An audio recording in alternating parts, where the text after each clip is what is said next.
히브리서는 예수님을 제일 먼저 큰 대제사장으로 소개하고 계십니다. 히브리 4장 14절을 보게 되어지면 그러므로 우리에게 큰 대제사장이 계시니 성신하신 이 곧 하나님의 아들 예수시라. 우리가 믿는 도리를 굳게 잡을지어다. 자, 여러분, 이 말씀을 그 당시 유대인들에게는 말이죠, 이 말씀이 매우 낯설고 이상한 말씀이었습니다. 왜냐하면 대제사장은 아론의 자손 레위 지파 중에서 나오기 때문입니다. 그런데 예수님은 레위 지파가 아니라 유다 지파에서 태어나신 분이기 때문에 예수님이 대제사장의 자격이 없는데 왜 예수님께서 대제사장으로 소개되어지고 있지? 라고 하는 이상한 생각이 드는 거예요. 그래서 히브리서는 예수님께서 대제사장 되신 것이 레위 지파 아론의 계열이 아닌 다른 계열을 따른 것임을 우리에게 설명하고 그것을 구약과 연결해서 증명하고 있는 것입니다. 그것은 바로 멜기세덱의 반차, 즉 멜기세덱의 계열에서 나온 대제사장이 예수님이시라고 우리에게 소개하고 계십니다.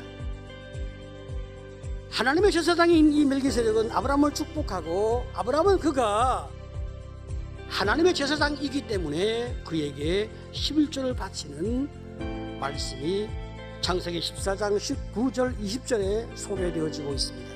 히브리서는 멜기세덱이 어떤 사람인지 좀 더 자세히 소개하고 있는데, 자, 그러면 멜기세덱은 어떤 존재냐?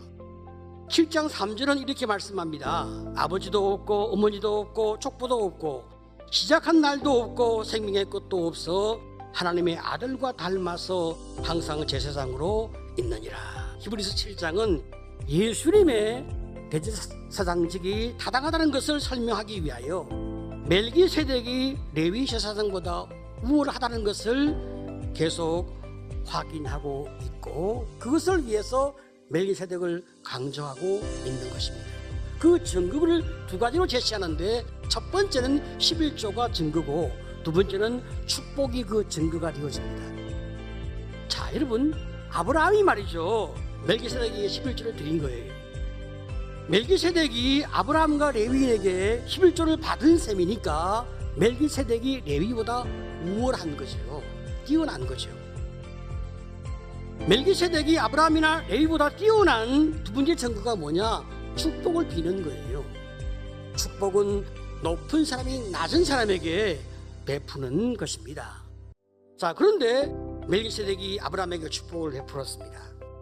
그러므로 멜기세덱이 아브라함보다 높고 레위 계열의 그 어떤 제사장보다 높은 존재가 되는 거예요. 그래서 예수님이 멜기세덱의 반차를 쫓는 대제사장인 것은 레위 계열의 그 어떤 제사장보다 훨씬 더 우월하다는 것을 우리 성경이 입증하고 있는 것입니다. 지금 히브리서는 말이죠, 이제부터 레위 제사장과 예수님의 제사장직의 차이를 설명하면서 예수님의 위대하심을 우리에게 말하고자 하는 거예요. 예수님과 다른 레위 제사장의 차이가 뭐냐? 두 가지 차이를 우리 성경이 제시하고 있습니다.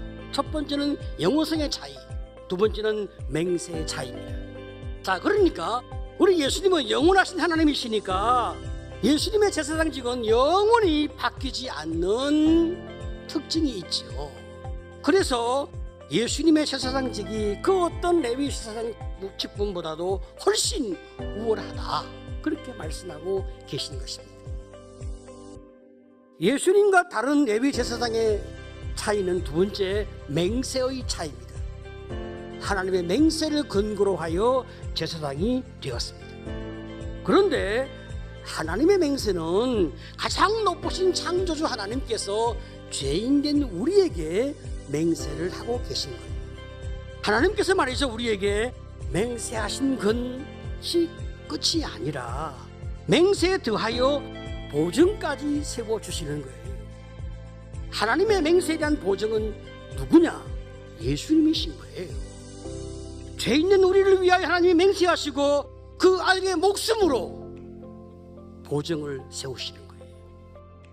그래서 우리의 대제사장 되신 예수님은 우리에게 합당한 대제사장이신 거예요.